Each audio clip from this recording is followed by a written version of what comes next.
വാദ്യകലാരംഗത്തെ നൂറ്റാണ്ടുകളായുള്ള ലിംഗവിവേചനത്തിന് അന്ത്യം കുറിച്ചുകൊണ്ട് മാതൃക വനിതാ പഞ്ചവാദ്യ സംഘമാണ് 1.5 മണിക്കൂർ ദൈർഘ്യമുള്ള പഞ്ചവാദ്യം അവതരിപ്പിക്കുന്നത്.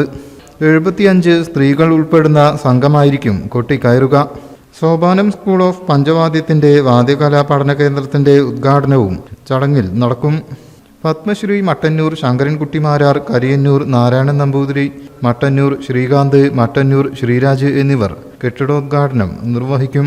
സോപാനത്തിൻ്റെ സഭാമണ്ഡപത്തിൻ്റെ ഉദ്ഘാടനം കരിയന്നൂർ നാരായണൻ നമ്പൂതിരിയും സോപാനം കലാഗ്രന്ഥശാലയുടെ ഉദ്ഘാടനം കവി ആലങ്കോട് ലീലാകൃഷ്ണനും നിർവഹിക്കും. രമണീയ അന്തർജനം വിളക്ക് കൊളുത്തലിന് ആരംഭം കുറിക്കും. ശേഷം നടക്കുന്ന സാംസ്കാരിക സദസ്സ് കെ അജിത ഉദ്ഘാടനം ചെയ്യും. MLA-മാരായ KT Jaleel, P Nandakumar, NORKA chairman P Sreeramakrishnan, Kerala Sangeetha Nataka Akademi secretary Karivellur Murali, പ്രമുഖ നാടക പ്രവർത്തക ശ്രീജ ആറങ്ങോട്ടുകര എന്നിവർ മുഖ്യാതിഥികളാകും. വൈകിട്ട് 4-ന് ആറങ്ങോട്ടുകര കലാപാഠശാല ഇടനിലങ്ങൾ എന്ന നാടകം അവതരിപ്പിക്കും. ശേഷം വൈകിട്ട് 6-ന് കുചേലവൃത്തം കഥകളിയും അരങ്ങേറും.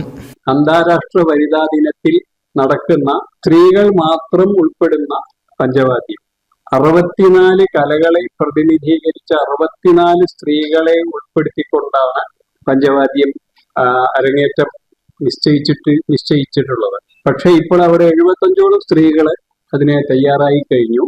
അപ്പോ പഞ്ചവാദ്യത്തിലെ നിങ്ങൾക്ക് എല്ലാവർക്കും അറിയാം, മദ്ദളം, തിമല, എടയ്ക്ക, കൊമ്പ്, ഇലത്താളം, ഈ 5 വാദ്യങ്ങളും മുഴുവനും സ്ത്രീകളാണ് അവതരിപ്പിക്കുന്നത് എന്നതിന്റെ സവിശേഷത. അത് ചെറിയ കുട്ടി 8 വയസ്സ് അല്ലെങ്കിൽ 9 വയസ്സ്, സ്കൂൾ പഠിക്കുന്ന കുട്ടി മുതൽ 70 വയസ്സ് വരെയുള്ള സ്ത്രീകൾ. എല്ലാ വാദ്യങ്ങളും കൊമ്പ്, മദ്ദളമൊക്കെ അതുപോലെയുള്ള അതൊക്കെ കുറച്ചുകൂടി വിഷമമുള്ളതാണെന്ന് നിങ്ങൾക്ക് പറഞ്ഞറിയാലോ. 25 കിലോ തൂക്കമുള്ള മദ്ദള അരയിലെ വെച്ചിട്ട് കൊട്ടാൻ അവരെ പരിശീലിക്കുന്നു. അതുപോലെ കൊമ്പ് വായുവൊക്കെ നല്ല നിയന്ത്രിച്ച് കൊമ്പിലൂടെ ഉള്ള സ്വരം. ഇലത്താളം 2 കിലോ ആണ്. ഓരോ ഇലത്താളത്തിന്റെ ഓരോന്നിനും 2 കിലോ ഉള്ള ഇലത്താളം കുട്ടി 1.5 മണിക്കൂർ. അരങ്ങേറ്റം എന്ന നിലയ്ക്ക് ഒരു 1.5 മണിക്കൂറിന്റെ അടുത്താണ് മറ്റന്നാൾ അത് അവതരിപ്പിക്കുന്നത്. അതാണ് ഏറ്റവും ഇപ്പോൾ സവിശേഷമായ കാര്യം. ഡോക്ടർ CM നീലകണ്ഠൻ, കരിയന്നൂർ നാരായണൻ നമ്പൂതിരി, കുറുങ്ങാട്ട് വാസുദേവൻ നമ്പൂതിരി, വിജയൻ പരിയാപുരം, ഉണ്ണി ശുഗപുരം എന്നിവർ വാർത്താസമ്മേളനത്തിൽ സംബന്ധിച്ചു. News bureau, Malappuram.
എല്ലാരും പറയുന്നു ഡിഫറെന്റ് ആയിട്ടുണ്ട്, നല്ല ഭംഗിയുണ്ടെന്നൊക്കെ. നല്ലതല്ലേ? ഞാനല്ല, സ്വർണം. Safa golden diamonds, different by design. സ്വർണം വാങ്ങി, പക്ഷെ ബില്ല് വാങ്ങിയില്ല. അയ്യോ, കടക്കാരൻ പറഞ്ഞിട്ടുണ്ടാവും ബില്ല് വേണ്ട, GST ലാഭിക്കാന്നൊക്കെ. ഒരു ചെറിയ ലാഭത്തിന് വേണ്ടി എത്ര വലിയ റിസ്ക് എടുക്കുന്നത്. നാളെ ഒരു നിയമം വരും. ഒറ്റ രാത്രി കൊണ്ട് 1000-ന്റെ നോട്ടൊക്കെ നിരോധിച്ചല്ലേ, അതുപോലെ നാളെ സ്വർണം പണയം വെക്കണമെങ്കിൽ അല്ലെങ്കിൽ വിൽക്കണമെങ്കിൽ ഒറിജിനൽ ബില്ല് ആവശ്യമുണ്ട് കേട്ടോ. പിന്നെ സ്വർണം അണിയാൻ വേണ്ടി മാത്രമുള്ളല്ലോ, അതൊരു ഇൻവെസ്റ്റ്മെന്റ് കൂടല്ലേ.